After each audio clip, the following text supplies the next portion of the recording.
इधर वजीर आला जम्मू कश्मीर उमर अब्दुल्ला ने भी तकरीब से खिताब करते हुए कहा कि आरिफ खान जिसने बैनुल अक़वामी विंटर गेम्स में दूसरी मरतबा अपना लोहा मनवाया है, हुकूमत का यह अज़्म है कि आरिफ खान जैसे मजीद खिलाड़ियों को इसमें शामिल किया जा सके। उन्होंने कहा कि माजी में शायद जिम्मेदार अफराद का ध्यान इस तरफ ज्यादा नहीं जा सका, लेकिन अब पूरा इरादा है कि ऐसे खेलों में नौजवानों को आगे लाया जा सके ताकि वो मुल्क का नाम रोशन कर सके। उन्होंने खेल हुकाम और इंतजामिया को यह तजवीज़ पेश की कि गुलमर्ग में विंटर खेलों का आगाज कब होगा, इसकी पेशगी तारीख फिक्स न की जाए ताकि मौसम के मिजाज के मुताबिक ही खेलों का इनेकाद हो सके। साथ ही आर्टिफिशियल स्नो की तजवीज़ भी वज़ीर आला ने पेश की है।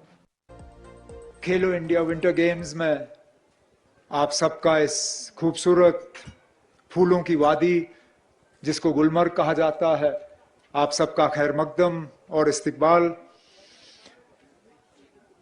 जब पिछले महीने और कुछ हफ्ते पहले बर्फबारी का सिलसिला यहाँ देखने को मिला, उस वक्त हमने अंदाजा नहीं किया था कि जब खेलो इंडिया विंटर गेम्स की शुरुआत होगी तो इतनी तड़पती हुई धूप होगी और इतनी गर्मी होगी कि शायद आप लोगों के लिए स्की करना भी इतना आसान नहीं होगा। और कहीं ना कहीं, जैसे मेरे एडवाइज़र नासिर ने कहा, हमें भी थोड़ी सी अब तब्दीली लानी होगी। पिछले दिनों आपने देखा होगा इटली में कोर्टिना में हम टीवी के जरिए विंटर ओलंपिक्स देख रहे थे। मैं इस मौके पे इंडिया के उस स्कीयर को मुबारक करना चाहता हूं, हमारे ही लड़के आरिफ खान को, जिन्होंने मुल्क का झंडा वहां पे लहराया और इंडिया को रिप्रेजेंट किया।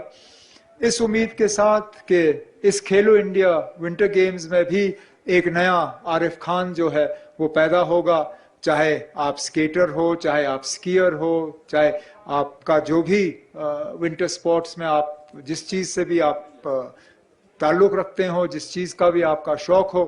क्योंकि बड़े अफसोस की बात है कि इतनी बड़ी आबादी हमारे मुल्क की, लेकिन आज तक चाहे एशियन विंटर गेम्स हो या ओलंपिक विंटर गेम्स हो, हमने हिस्सा ज़रूर लिया, लेकिन अभी तक फिलहाल हम कोई मेडल ला नहीं सके। और इसमें शायद कोताही हम जैसे लोगों की है, जिनका फर्ज है आपको उस तरह का इंफ्रास्ट्रक्चर देना, आपको उस तरह के फैसिलिटीज देना, उस तरह की कोचिंग आपको फराहम करना, तभी जाके आप लोग जो है इंटरनेशनल लेवल पे आरिफ की तरह मुकाबला कर पाओगे। और हमारा तो न सिर्फ इरादा है बल्कि पूरी कोशिश है कि गुलमर्ग को एक इंटरनेशनल स्की डेस्टिनेशन के तौर पे हम डेवलप करें। लेकिन अब सच्चाई ये भी है कि अब हम सिर्फ ऊपर वाले पे भरोसा नहीं कर सकते। कब बर्फ होगी, बर्फ पड़ेगी, फिर हम आएंगे, ये भी एक मुसीबत। हम साल के शुरुआत में ही तय करते हैं कि किस तारीख को खेलो इंडिया विंटर गेम्स होंगे।